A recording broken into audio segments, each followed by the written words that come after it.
The final act of episode Revenant is all about Void, but I haven't really seen any pure Void builds.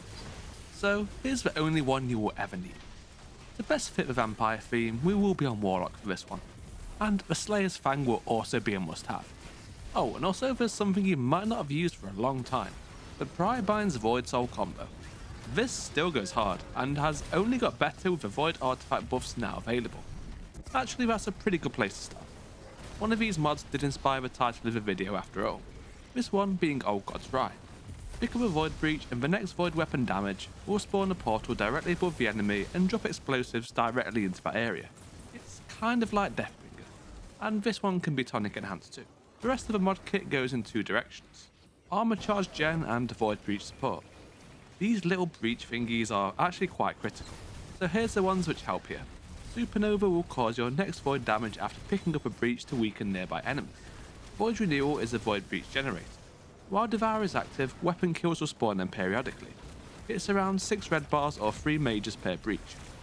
Also with this one, I think it does skip over the internal Void Breach cooldown. You will be able to see in some of these gameplay clips Void Breach cooldown times 2, which is not possible at all without this mod, meaning it is genning them when it shouldn't actually be able to. Frenzied Hunger grants a bonus to reload and handling while Devour is active too. Not the most flashy, but nice to have. The next part of the artifact package is based on armour charges. Slayer's Fang is incredible, but the ammo economy can be quite weak. So these armour charges can be used to spam special ammo finisher to ensure that ammo is always plentiful.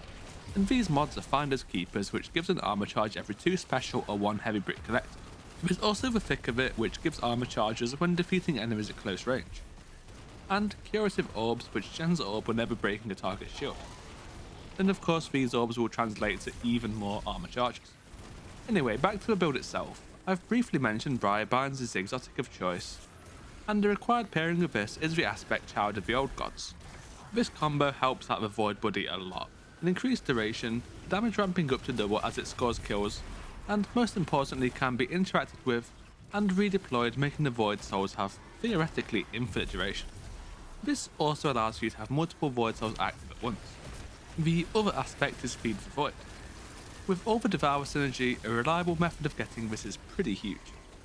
Any Void ability defeat will grant it, and Devour's grenade and health regen abilities are improved. Technically, you could get access to Devour only using artifact mods, but I think the reliability of this and the fact that it improves Devour still makes it absolutely worthwhile. Plus there's not really much better options regardless. Fragments here is what I go with. Echo of Harvest will create both an Orb of Power and Void Breach upon defeating weakened targets, an absolute must-have.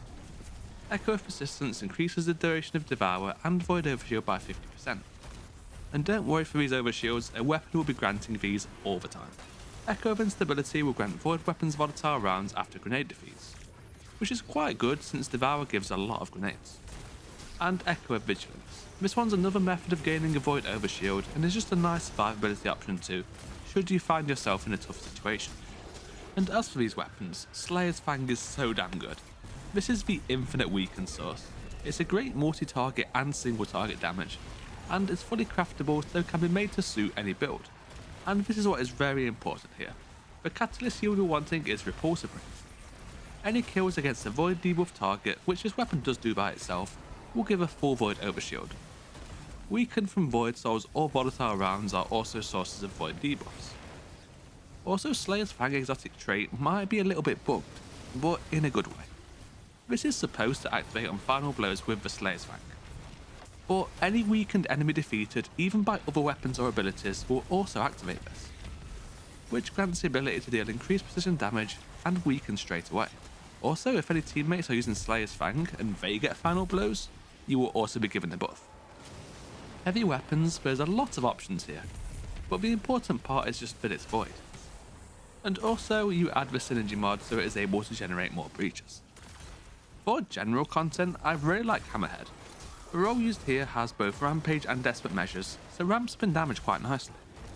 Commemoration is also essentially the same thing if you have that instead.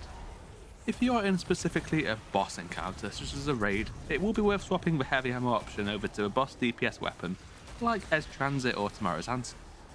The kinetic slot is the flex slot. I like Rake Angle as Devour allows for aggressive play, and Chill Clip is the best utility trait available right now, able to crowd control and stagger unstops. Of course, Tenacious Mastery is also there as a Chill Clip option too. If you need an anti-barrier weapon, this is also the weapon slot to devote that to as well. Since Slayer's Fang has default overload, you can't actually have anti-barrier on this weapon. But overall, I really do like running double special, due to the pretty much unlimited ammo provided by special finisher spam. Oh, also armour mods, there's a nice little combo I like to use. Since armour charges and orbs are plentiful, use both charged up and stacks on stacks.